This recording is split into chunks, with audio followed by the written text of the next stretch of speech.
go ahead and sit down and bring the mic towards you. We'll just make sure it sounds good. You're going to have the mic kind of positioned in between us.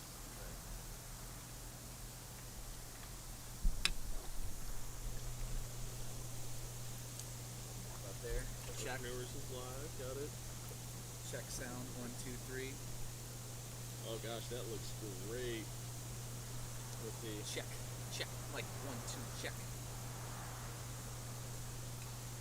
Testing. 1, 2, 3.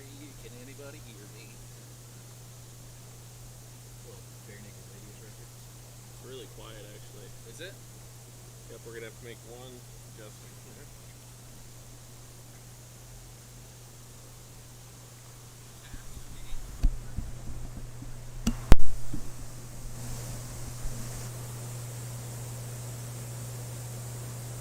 One, Try that. 2, 3.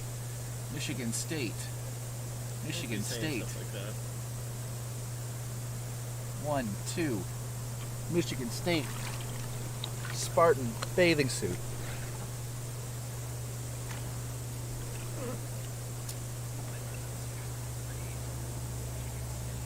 This is a great hot That tub. sounds a lot better. This is a great hot tub. I'll tell you what.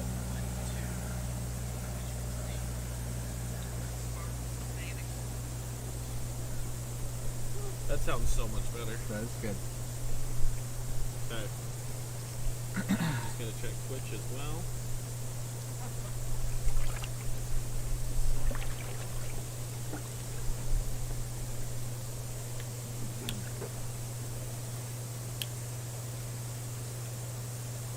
Yeah, I think we're golden.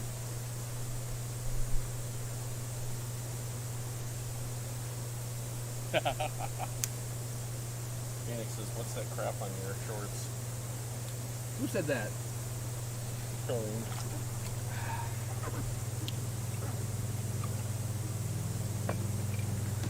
Probably not the best square drink in a circular.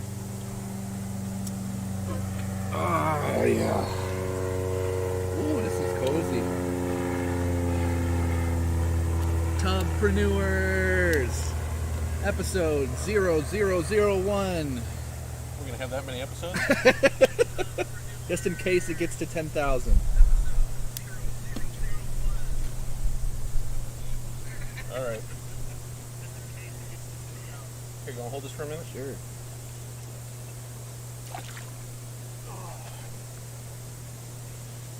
Woo! There we go. All right. There we go. Beautiful. Very happy with how it's coming along.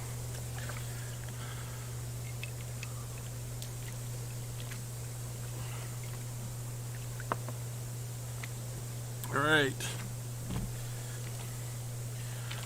Welcome everybody to episode numero uno of literally the hottest business podcast around and the only one that's coming to you live from the hot tub.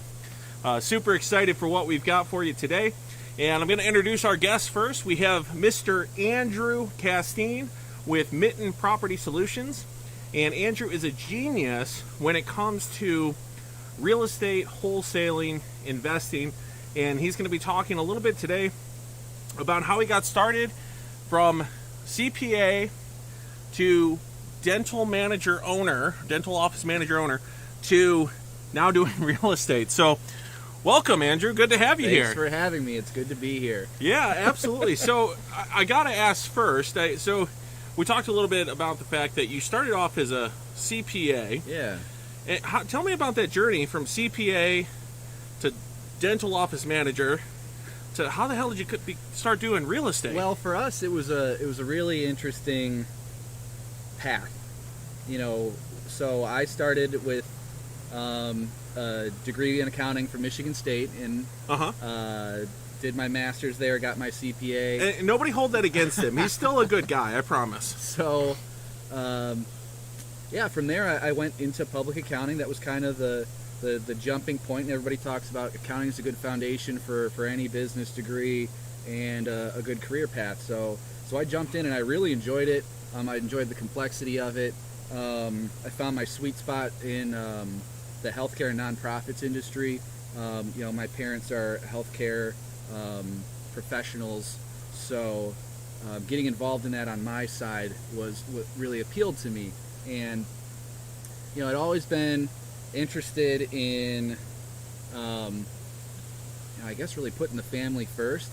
So while I started going to working full time, my wife was in dental school, and with her being from Northern Michigan, once she graduated, we had an opportunity to move up here. I moved up here, and we relocated. And when she had the opportunity to get out of corporate dentistry and purchase her own dental practice, I weighed the pros and cons and kind of figured out, was it the right fit for me? So at the time, being a CPA, 5+ years in the business, I was a manager at my level, so I managed over 20 jobs with over 100 various staff over the course of a year. So in Metro Detroit, most of my clients were in that area, Metro Detroit, Northern Ohio, so I wasn't traveling very much, maybe 5, 6, 7 weeks a year. Then our first year up here, other than one healthcare entity, everything else is out of town. So I did 22 weeks on the road our first year up here. Our son was born, our first baby, so it was a ton of travel, trying to balance all of that with family and my wife's career and my own career. So when she was going through the process of purchasing a practice from a retiring doc, I sat down and looked at the numbers and evaluated it and said, what's really important to me? And it really came down to finding the right fit for us, putting the family first. And I always talk about this whenever I put my calendar together. Family's always in there first, and then business is second. Kind of like that big rocks concept, right?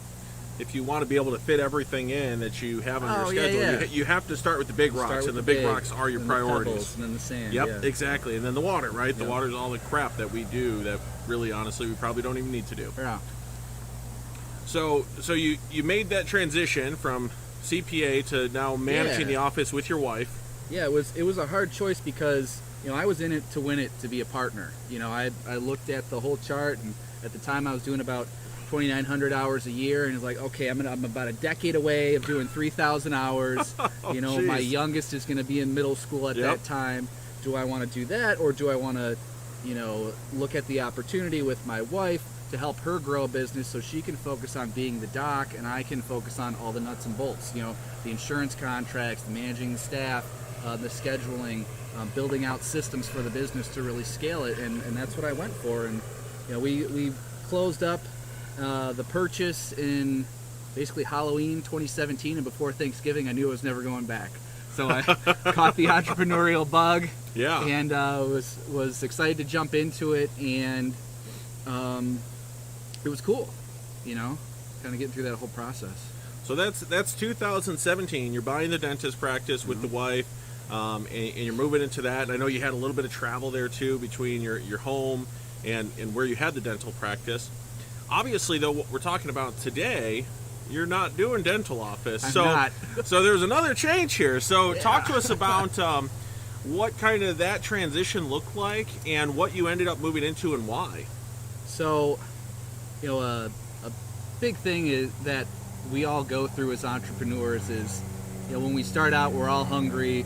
We get our business rolling, and then all of a sudden it becomes successful, and we start expanding outside of our own capabilities. And I've been reading a lot on that recently.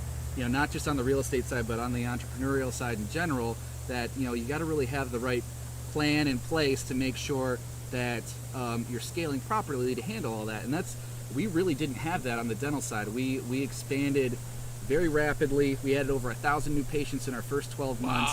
Wow. But with my wife being the only provider, it all fell on her shoulders. Yep. So she was working a 50-hour week, Monday through Thursday in Northern Michigan. 12 months in, we had our second child. So she took a very short maternity leave to get back to work. And then, shortly thereafter, the pandemic hit, and we looked at ourselves and like, man, we are burning ourselves ragged. Me being the business manager, I was the last person paid, and that was rarely ever a paycheck. Yep. So making sure that the business is continuing to roll, always reinvesting into it, but not having the processes in place to make sure that we could scale with the growth of our business, and really just kind of got burned out on it. So the pandemic really opened our eyes, spending a lot of quality time with our 2 kids at the time. We have 3 now. And we were focusing so much time on the business, we were missing out on time watching our children grow up. So for us, it was really a switch to kind of make that transition and figure out what's our best way out of this. Is it bringing on another doctor? Is it, expanding and doing more procedures? Is it, just kind of trying to find the right fit? And really, the best situation for us was to just look for a way to exit through sale.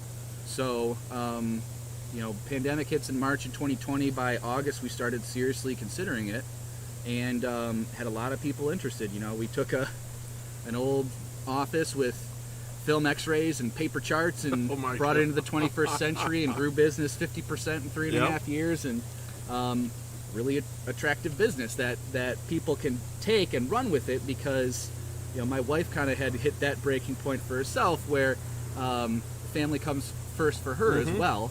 So spending more time with the family was more important than slaving away in the dental chair growing the business. So when we had settled in on that transition, it took a good 9 months to find a buyer, negotiate that process, and finally execute the sale. So for me, I had always been interested in doing something else. Once I quit public accounting, my wife was basically our sole source of production. We didn't make money unless my wife did dentistry. I was looking for something else to do, some way to create top line income for the family. So I did some complex accounting consulting stuff. I was interim CFO at the not CFO, controller, head of accounting at the local community college for a period of time while they were going through a transition, and a lot of that worked, but it was again trading time for dollars. And a dentist is just like your McDonald's employee, in that you don't get paid unless you perform the services type of thing. Yeah. So I know a lot of McDonald's employees that certainly get paid without providing the service. So it's all relative. It's a services industry. It's like public accounting. It's a services industry. You're being paid for the services you're providing. So I ended up stumbling onto a Tony Robbins webinar that I didn't even catch live. I caught it on recording like a week later and watched it little snippets in between putting the kids to sleep. Oh, wow. And it made sense to me. It talked about real estate and the whole Robert Kiyosaki process of acquiring assets that passively pay you income to cover your expenses so you get your time back. As a rational accountant, I'm like, oh, that formula shakes out. I think I want to do Makes that. sense. Yep, absolutely. So, really took the steps to dive into real estate investing, and when our dental practice shut down during the pandemic, I really had free reign to dive headfirst into education and really just started learning everything I could about the whole real estate process. And that's when we picked up our first rental, through an off-market Facebook Marketplace lead on a property that had fallen off the MLS because nobody was interested in buying it during the pandemic, and it was a short-term rental in northern Michigan, and it's done really well for us. We still own it to this day, and that was kind of the bug that got things rolling. And as we proceeded over the next 9 months or so in coming to the sale of the dental practice, it was just a foregone conclusion that, I'm just going to go full-time into real estate and make this my business going forward. Let my wife actually have a true maternity leave. With our second son, she only took 11 weeks off. He was born end of October, and she was back, first week of January. Oh, jeez.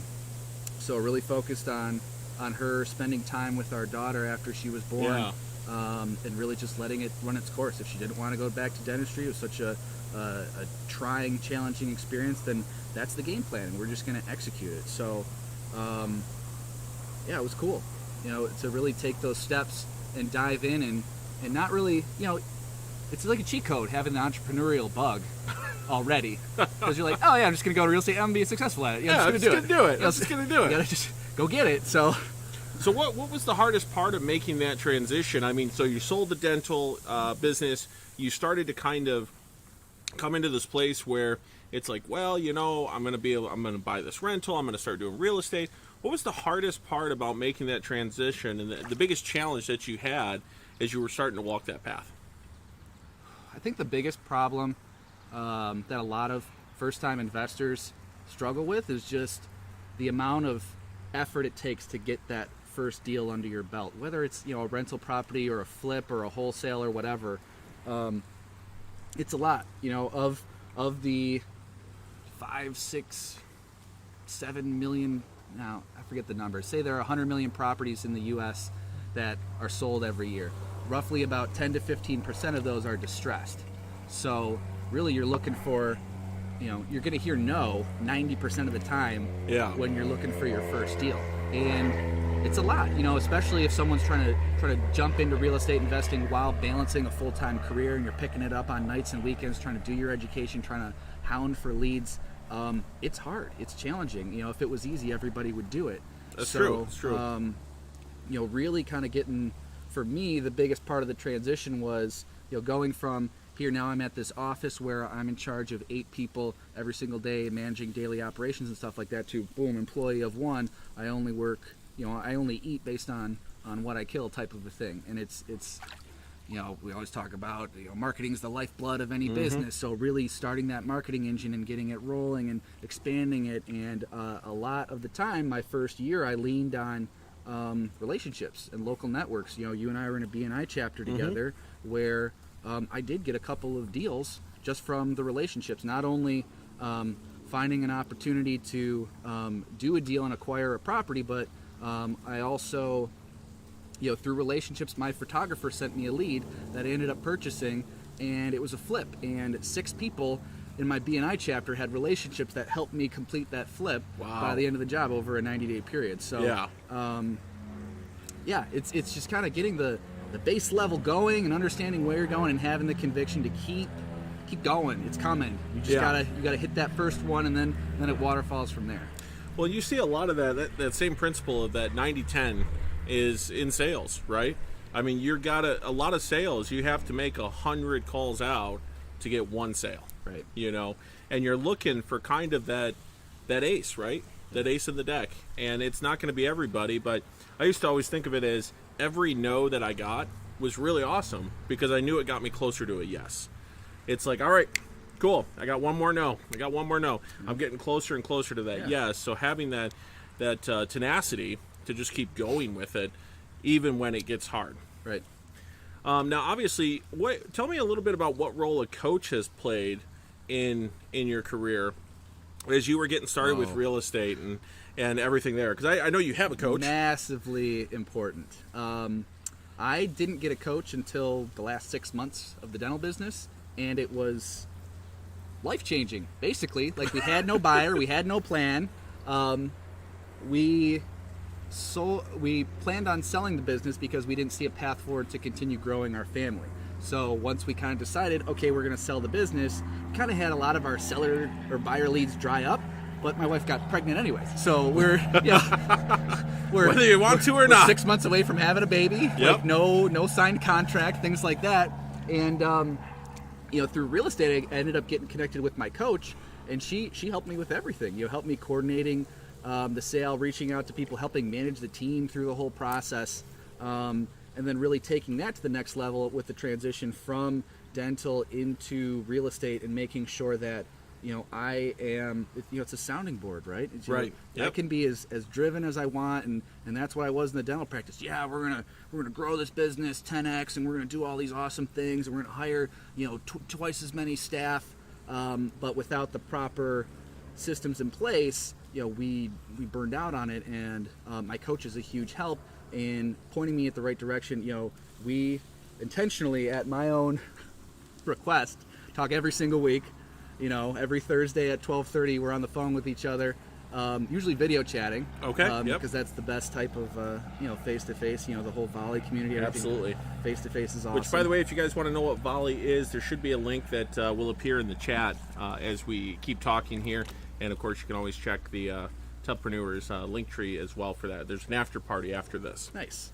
So, continue though. Community, face-to-face. Yeah. So, having a coach was extremely important for me, because even though I'm a very driven, motivated person, it's always helping me get to that next glass ceiling and breaking through it. And look, climb through that one. Like, look, a glass ceiling. Let's get up to that one. Tap, tap, tap, break through, climb up there. Oh, look, another glass ceiling. Yep. So, for me, I had gone from, 16 months ago-ish, 14, 16 months ago, selling the dental practice, starting out on my own in real estate investing, really only getting all my deals through local networking relationships, doing, 1 a quarter, 2 a quarter, type of things like that, to really taking the approach of leveling up properly and really investing into my marketing that's going to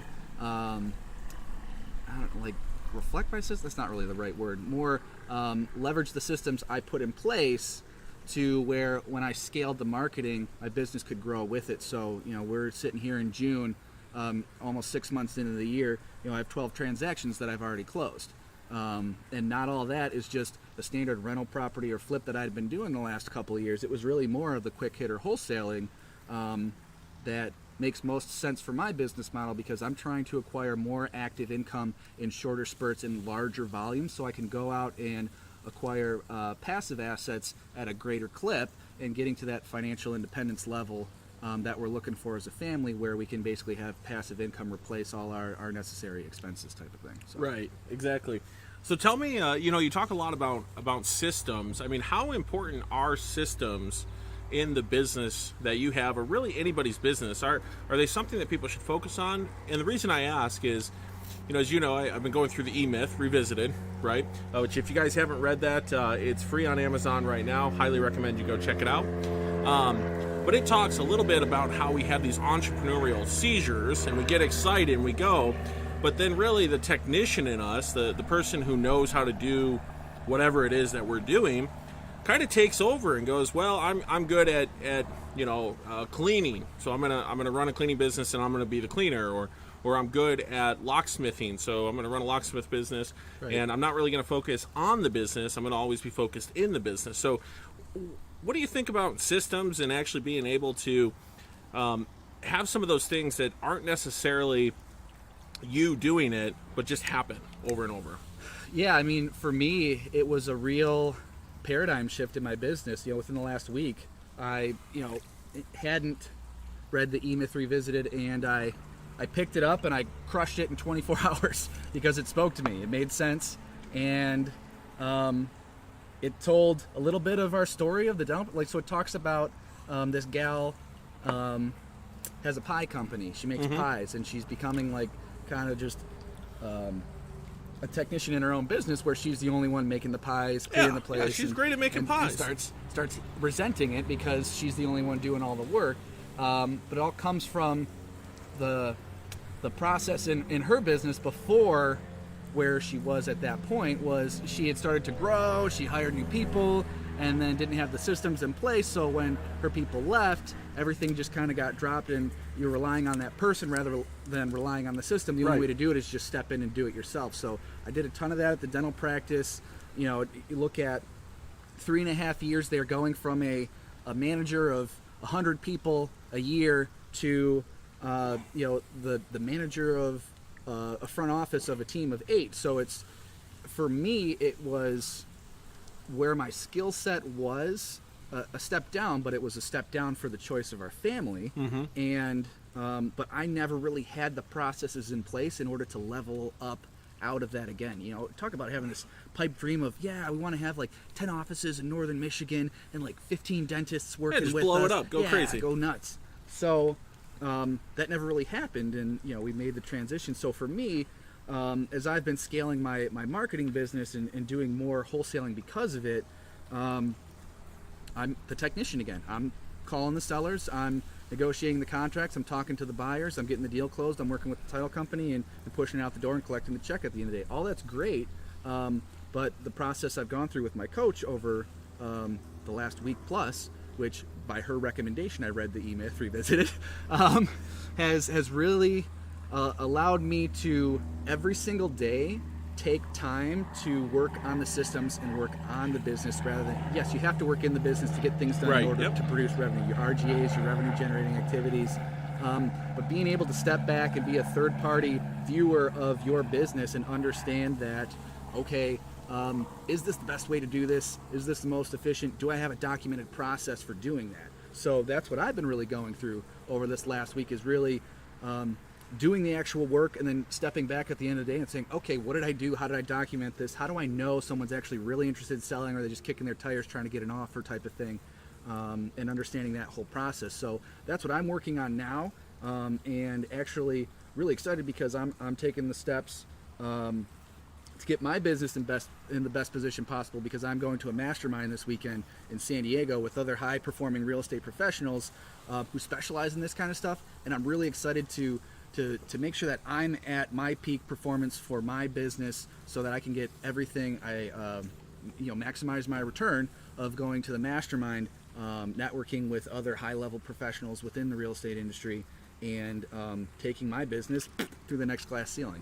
Yeah, absolutely. And I hope you guys are listening, because there's so many gold nuggets in what Andrew was just talking about. And I can sum it up with really just a couple things. I mean, read, listen, and associate, right? You've got to be reading books that aren't just about your business and what you do from a technical standpoint, but really, how do you run a business? What are those systems that you can put in place? Because ultimately, systems are what allow you to go from technician to manager to entrepreneur, where ultimately you want to get to a point. I mean, I've heard you say it a couple times, your priorities are family. And so the less time that you're spending working, the more time you have to spend with the family. Yeah. And so as you kind of take on that entrepreneurial role and really systematize everything and find somebody else that can do some of the stuff that either A, you're not good at, or B, that you don't want to do, and you can operate in what you're really good at and what you really enjoy doing, and have that time freedom to be able to do all the things that you need to do. Mm-hmm. And then getting around other people, whether it be conventions, whether it be networking. You talked a lot about networking. Mm-hmm. Coaching is super important. And I loved how you described it as, like, it's constantly kind of looking inward, right? I often describe coaching as a conversation with yourself. And the coach is really there to help you have that conversation and facilitate it, because sometimes we're so stuck in our box of thinking that it takes somebody from the outside going, well, what about this? Or what if this? And we go, oh, yeah, that actually makes sense. I didn't see that before. And we're able to then find something else that'll take us further. And maybe it's not just the two options that are in front of us. Maybe there's a third option that we never thought of, and that a coach can open up that conversation to. Yeah. So a lot of the folks that are going to be listening to this podcast are aspiring entrepreneurs. Maybe they're just getting started in their business. What is one thing that, as you were getting started in this business, you wish you would have known that would have changed how you would have done it back then, and would have helped you be further along now?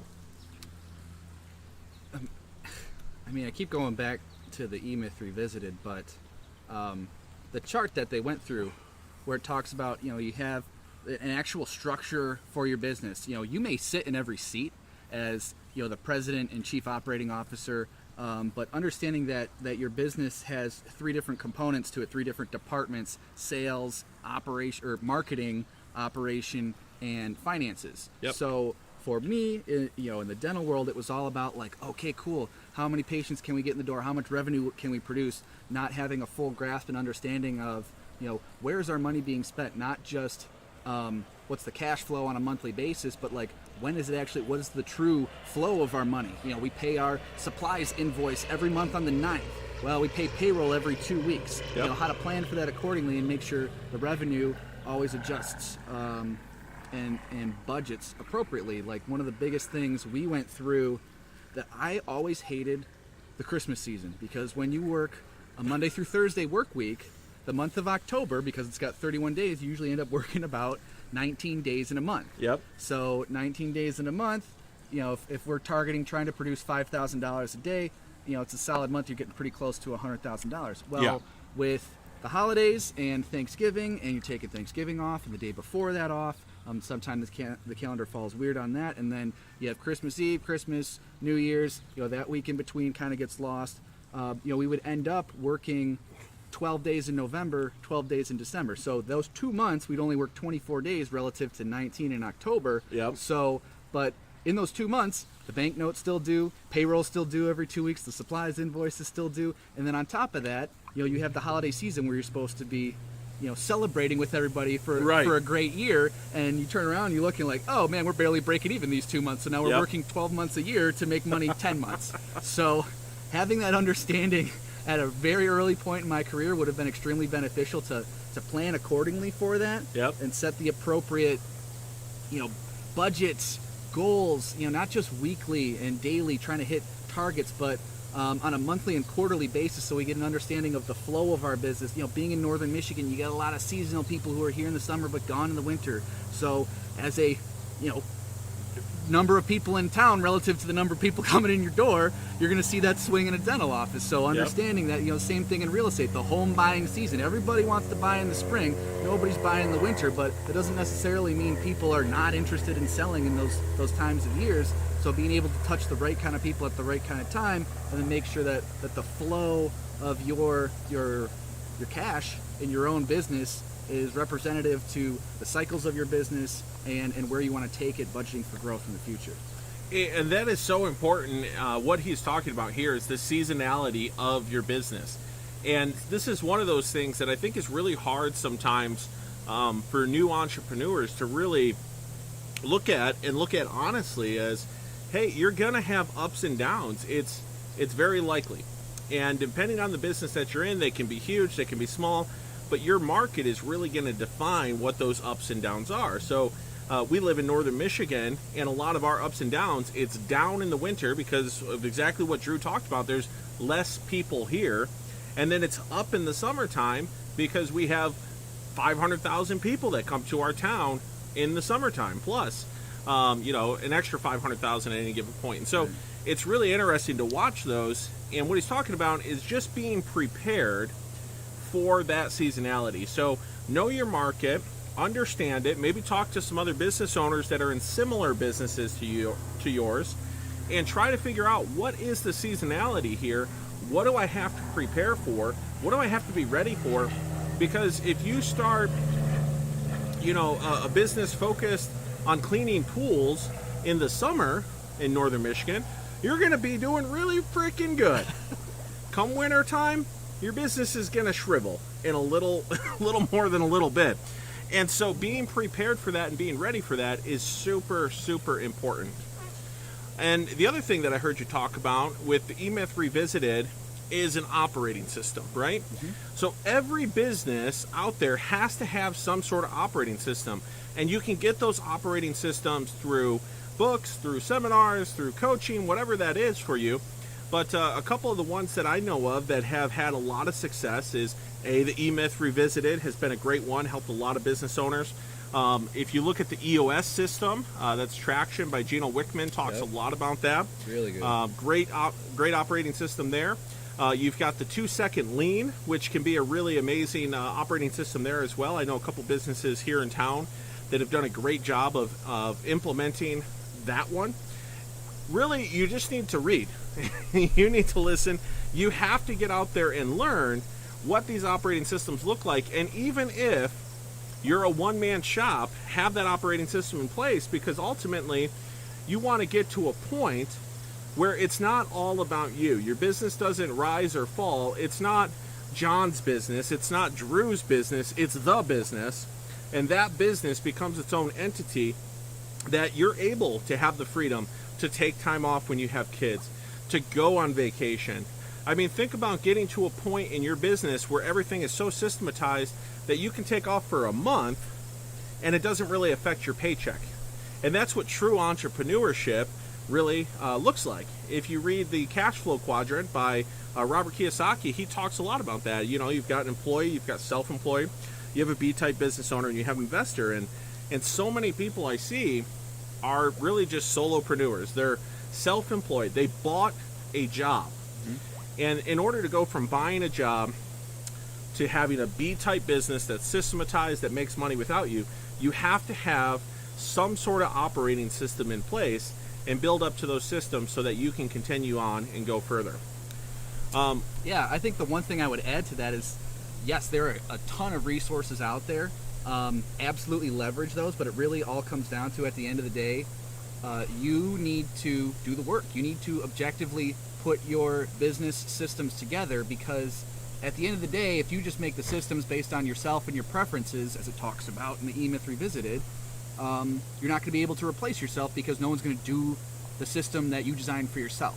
It's having that objective outlook at it and being able to figure out, okay, not just what's my business doing today, where do I want it to be 7 years from now, creating an org chart for that, and then creating roles and basically building it from the ground up, starting at the technician level and working up to get an understanding of everything you want those technicians to do, and then you can start to replace those people with the right kind of character fits for your business so that you can focus on the managerial level and everything you want to build out in those positions to make sure that you're properly checking on everything that's going on and not having any gaps in your business, gaps in your systems.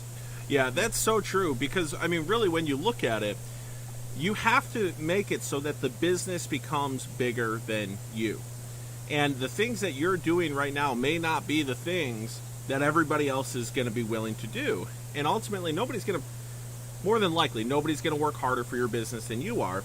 So you have to figure out, how do I create systems that I can find those people that, I love the term intrapreneur. And we talked a little bit about this the other day. Absolutely. Intrapreneur are those people who, they want a job, they want that security there, but they take that ownership upon themselves to be looking at how can we improve and how can we better the business. And they're some of the hardest workers you'll ever find. Not every employee is going to be that, and that's okay. Some of them are showing up for a paycheck. That's okay. Make sure you pay them well. Make sure you pay them accordingly. Make sure you have a good compensation plan in place. But when you're looking for those entrepreneurs, that's somebody who could maybe be a general manager for you. They could be a CEO or CFO or COO. They can hold some sort of role that allows them to run the company without you there. And they're the folks that are going to be working hard, and they should be paid accordingly for that. And those also are going to be your biggest assets in tweaking, improving, modifying, brainstorming your systems. Because remember, at the end of the day, you may coach somebody up to be a GM of your business. That's great, but that job has to function where if you lose that person tomorrow, you can backfill that and you know exactly what's going on in that system, in that role, to make sure that the business is continuing to chug along full steam. Exactly. So we talked a lot about the E-Myth Revisited, but I want to know, in addition to that book, for somebody who's getting started in a business, what do you think is one of the books that they absolutely need to be reading? You touched on it before, and we actually were reading it at the same time. Was Traction by Gino Wickman. It's really cool because we're all entrepreneurs. We all have the big, grand plans for our business and where we want to take them and everything. And Traction is the opposite side of the spectrum. It brings you all the way down to a daily level, what you need to be doing to move your business forward, and everything in between, having the daily huddles, the weekly check-ins, the quarterly reviews of not just the business, of the systems and everything like that, and making sure that everything you're doing, you're setting rocks appropriate to your annual goals, your 3-year goals, your 10-year goals, and then constantly reassessing those to make sure that they're a right fit for your business. So for me, the transition I've gone through this year was, I was always dead set on a specific passive income number for my family. I'm like, I'm going to crush it this year. I'm going to add 100 doors to my rental portfolio because that'll definitely get me to my passive income number and then some. And then as I've gone through the process, my traction of jumping into my business on a weekly, monthly, quarterly basis has helped me shift my perspective and say, yeah, that's great, but it's really hard to acquire passive assets without a lot of capital. So I need to really focus in more on refining and dialing in my systems on my active wholesaling, rehabbing side of the business, because if I got an independent engine that runs and produces 2, 3, 4 deals a month at a clip of 10, 20, 30,000 a piece, no problem requiring rental properties on a monthly basis, so it doesn't really matter. So it's really having that structure in place all kind of comes back to having the ability to not just have that grand vision, but check it on a very frequent basis to make sure you're on track. Yeah, and Traction talks a lot about, as do most of the operating system books, they talk about values and vision. So core values and a vision for yourself. And it's so important that not only do you have those identified, and I mean clearly identified, a lot of business owners I talk with, their values and vision, they're like, I think hard work's important. It's cool that we have integrity. I don't know, this is kind of how I live my life. Hey, that's awesome. That's great. But you have to have those clearly defined and clearly communicated to anybody who's involved in your business. And they can actually become great marketing pieces as well. And Drew, you have a great, I would call it a core focus, right, for your business. And do you want to share what that is? Yeah. So in real estate, everybody focuses on the properties and the numbers, but really at the end of the day, what's the two most basic things people need to function? Water and shelter. Yep. So there are people behind all of those properties. So as a business, we've turned that into our vision, where we're really focusing on putting the people over the properties and trying to understand what the people are going through, be a problem solver for them, hence why we're called Mitten Property Solutions. It doesn't have to be a specific home, it could be an apartment complex, whatever, but really being a solutions provider for those people and focusing on their needs. And I mean, we post every Friday of one random story from the week, and they're all over the place, from one guy who's terminally ill and has a huge rental portfolio, but he wants to liquidate it all and spread it amongst his 20-something descendants. Wow. So working with him to figure out a plan to do that, versus a couple who's been running this property that they took over from mom and dad when they passed away. I originally thought through conversation it was a couple of years ago. I'm like, oh, maybe they passed in the pandemic or something like that. And once we actually get through the process, they died in 2009. They've been taking care of this property, paying the taxes, paying the utilities, collecting the mail for 13 years, and it eventually got too much for them to handle. The roof leaked to the point where it soaked the insulation in the attic 6 inches thick, and that caved in on the upstairs. Yep. And that caused an electrical fire, which shorted the furnace in winter, and the house froze, and all the pipes burst and leaked all over the place. Oh, jeez. So the house ended up being in a total disaster, and there wasn't really much they could do with it. Just felt totally stuck and trapped on this thing they've had for over a decade. And being able to come in, hear their story, and really figure out a game plan of not only how to solve the problem, but to do it in the time that fits their timeline. We buttoned that deal up within 7-10 days, and got them on their merry way before the snow even thawed. Yeah. It was a really cool experience to go through, and that's just one example of the dozens we have on a weekly basis. So people over properties, and what I love about that is it really speaks to the heart of people over properties. Doesn't tell you what Drew does, right? It's a mission for him. It's something that he believes is at the core of his business. I'm going to put people above all other things. So even when he's going out and he's trying to provide for his family, he's looking at it from a place of, I want to help people.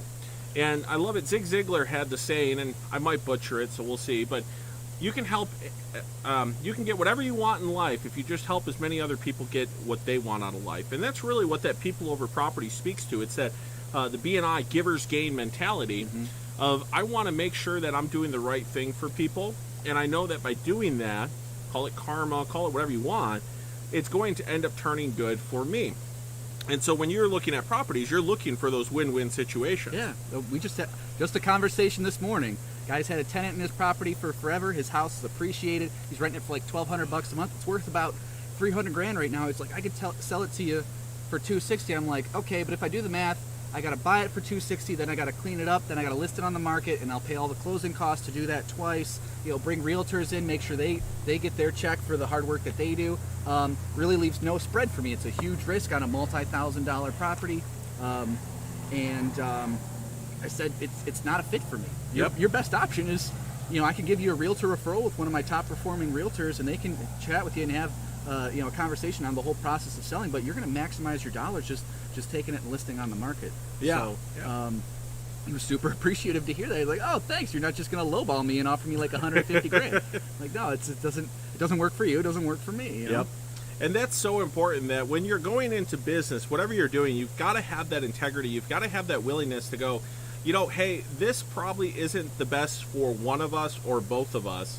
And because of that, I'm going to give you and this is why it's so important to have a great network, I'm going to give you a referral. I'm going to bring you over to somebody who can help in your situation.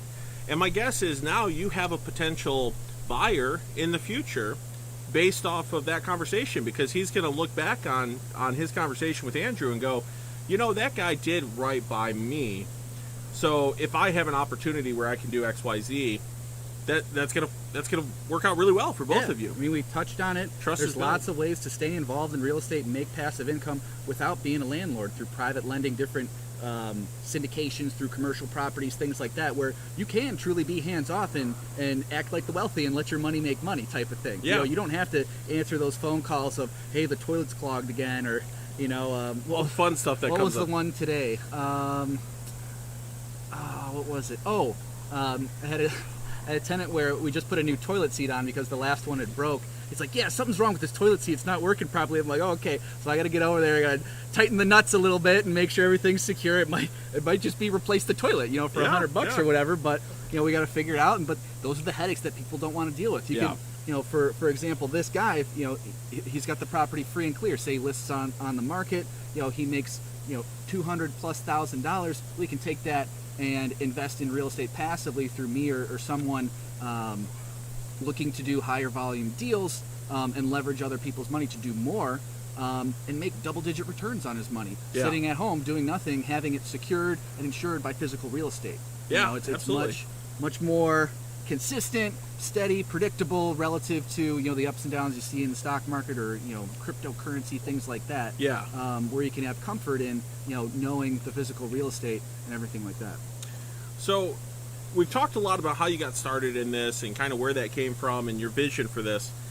I know there's a lot of folks out there, myself included. I was definitely of this camp, and now I've learned a lot more. But you've talked a little bit about real estate wholesaling. Yeah. And to me, I'm not going to lie, when I first heard this, and even now when I talk to people about this, it seems almost criminal. So can you give us an idea of what real estate wholesaling actually is and how people might be able to get some information on that? So on a normal renovation project like you see on TV, which is made for TV, there's a lot of... Like house flippers? House flippers, stuff like that. So you buy a distressed property. Well, actually, you talk to a seller first. You determine that it's a good fit. You're going to get the property under contract to purchase it at a certain price. So then what you do is you take that property to close. You close with the title company, and then you go through the rehab process. Say you're going to buy a house for $100,000. You're going to put $50,000 into it, and it's worth $250,000 when it's done. Yeah. So that's the whole resale the whole rehabbing process. The rehabber will come in. He'll get it under contract. He'll buy it for $100,000. He'll put $50,000 into it. He'll sell it for $250,000 after closing costs and holding costs and everything like that. Say he makes $50,000. So that rehabber is taking a big risk by putting a couple $100,000 on the line in an attempt to, if they're all in for $150,000, make $50,000, at 33% on their money in a short period of time.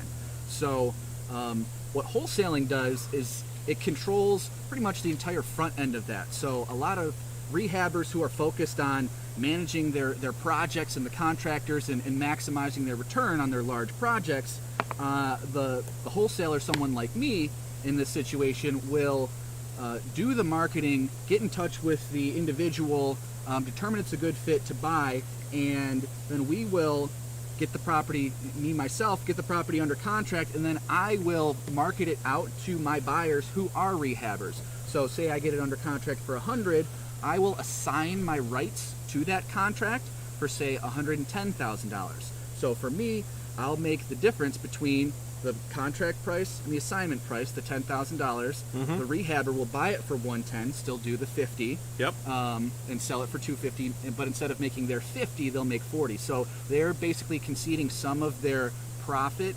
for over the whole course of the deal to basically systematize and outsource all of their marketing on the front end to other people who do the work for them. Yeah, so they're not having to find the distressed properties or anything like that. Right. You're doing that, and for that, and you're taking on, what's the risk that you're taking on by doing this as a wholesaler versus doing this as a rehabber? So usually what happens, say you'll get a property under contract for $100,000, you put a deposit down on that. It could be anywhere from like $1 all the way up to 1 to 5, 10% of the property. In a competitive retail market that we've seen over the last year plus, a lot of people are willing to put a large deposit down. You know, with me, when I'm talking direct to a seller, there's not that pressure, there's not that competition.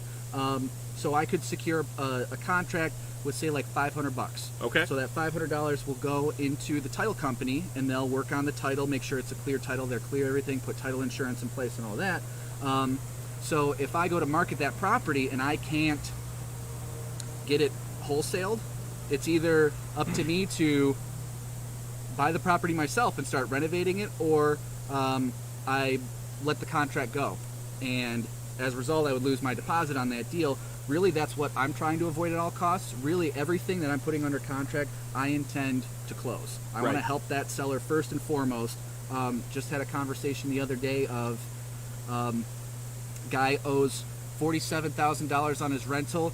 It's worth $48,000. There really isn't any margin in there to wholesale it, but there's some creative ways to look at that where maybe we can take what financing he currently has in place and leverage that for an opportunity as a rental property to another investor, and as a result get that investor a solid return on that rental, double-digit returns, without bringing any money to the deal because it's funded by the existing mortgage in place. Yeah. So there's lots of creativity you can do with it. So that makes a lot of sense. So what Drew does is he is marketing constantly to people who are either maybe interested in selling. A lot of this is off the market stuff. So it's people who have owned properties that are distressed, and distressed property just means, hey, there's something that needs to happen to make that property worth more money, worth somebody actually having as a rental or a home or something like that. He's just finding those people and then bringing them to the buyers. He becomes the middleman, and he is paid accordingly for that. And this is a great way, like you said. Really, the risk is $500. I put properties under contract with a $50 deposit before. It's just all relative. The house I talk about where the roof was caving in and all the pipes burst and everything, that was a $50 deposit. I secured the contract for $8,000. Wow. Yeah. Okay. It's worth about $200 when it's done, but it needs about $150 in work to get there. So rather than me taking on that risk of doing that large project, I go to a rehabber who has the infrastructure, he has the teams in place, he has the capital and the backing to do something like that, and makes a large reward because I think the buyer for that is going to convert it into a duplex, and then they could rent each side for about $1,000, and then they could be all in for about $150, having a really solid return on a brand new renovated property. So a win for them, definitely. Absolutely. And so if people wanted to look at this, I think you have an offer for our listeners today. Yeah. So tell us a little bit about that offer and what you're trying to do. So as I build out my systems and really find the right fit for my business going forward, we've really scaled what we're doing on the marketing side to the point where now we are messaging 50,000 homeowners on a monthly basis. So we only work Tuesday through Saturday, so that's about 2,500 messages a day on a 4-week monthly cycle. Yeah. So as we build out these systems, we want to open it up so that people can get an understanding of what it is, how we do it, and how they can start to get involved even at the ground level. The most accomplished real estate investors have started at the ground level, and it can be as simply enough as wholesaling without any capital investment, and in like buying a property or something like that, and really focusing on marketing. For me, I didn't put any investment dollars-wise into marketing until probably 7-8 months ago. The first 2 years of my business were all referral-based dealers. I spent $0 on marketing, and I traded my time for it, the networking that led to those deals. So what I want to do is educate people on that process, give them a base-level understanding of how it works, and then really just work with people to give them the opportunity to jump in and learn more. Yeah, absolutely. And so what you're offering to folks is that opportunity essentially to learn how to do it with a little bit of a structure in place, and really something that you can do to entrepreneurs for little to no money down and do this, and you're going to get a percentage back of that wholesale fee, I think is how you're going to do that. because Drew's here, and I mean, Drew, you put a lot of money into marketing now. I mean, 10, 15? 15 a month. 15,000 a month Yep. that Drew's pushing out for marketing, and he's seen the returns from that. But what he needs, what he wants with the idea of people over properties, is he wants to have a team of wholesale advocates that are going out and really helping these people, finding these folks in need and getting those appointments set so that we can go out and really deliver not only to the property owners, but to the folks who want to put in the work. And it's like Drew said, I mean, what you need to invest is time. You need to invest this time. And all of us have time at the end of the day that we could be pushing towards this and creating a side income. Maybe it becomes a full income eventually for people, but getting involved with somebody like Andrew who's willing to do that, willing to take you under his wings. I think the trading program that I was looking at that you had done was $50,000.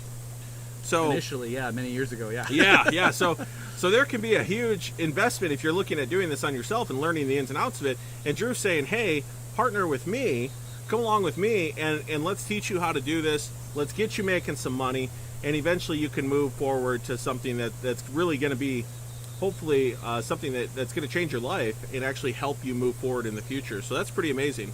Yeah, absolutely. So as we finish up here, do you have any last thoughts for somebody who might be looking at either getting involved with this or starting their own business as kind of the most important next steps? I think one thing that we haven't touched on previously in this conversation that has been extremely important to me is time blocking.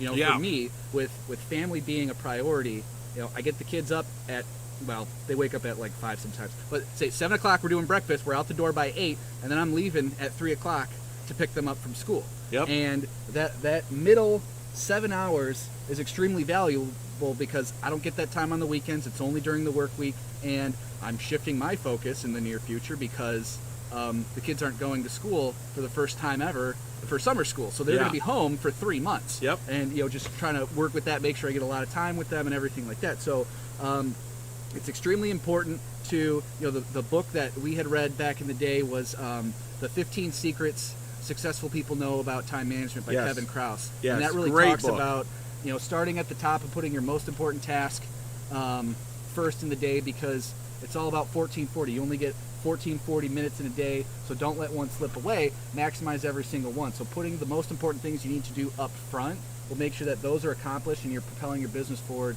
every single day, because really if you're not working toward your goal on a daily basis, you're obviously working against it. Right. So make sure you're making those strides and you're deliberate with your time to make sure that you're hitting your objectives. And time blocking to entrepreneurs is so important. It allows you to really maximize the time that you have, because we all know we can get distracted. There's nowadays with our phones, text messages, emails, Facebook notification, all of this stuff is distractions that are keeping you from the goals that you're trying to hit. And the better that you can get at time blocking, hitting the do not disturb on your phone and saying, okay, this time is devoted to this time is devoted to this. These are things that have helped me a ton in my success as I've been trying to grow my coaching business and everything. You have to have time blocked. So Drew, thank you so much for that. Yeah. I appreciate it. Thank you guys for listening. I hope you join us next week. We're going to have Kenneth Scott from Transformational Coaching. You're not going to want to miss that. Drew, have you been through his program yet? I have not, but I'm excited to learn more. You need to. Yeah. You need to. It's an amazing program that he offers, and just some amazing transformational coaching. It really is. That you guys are not going to want to miss this. We'll be in the tub next week, 6 p.m. Each and every week, and you're going to see a lot of great guests coming through. But the thing that you need to do right now is get on Volley. The link is in the description here.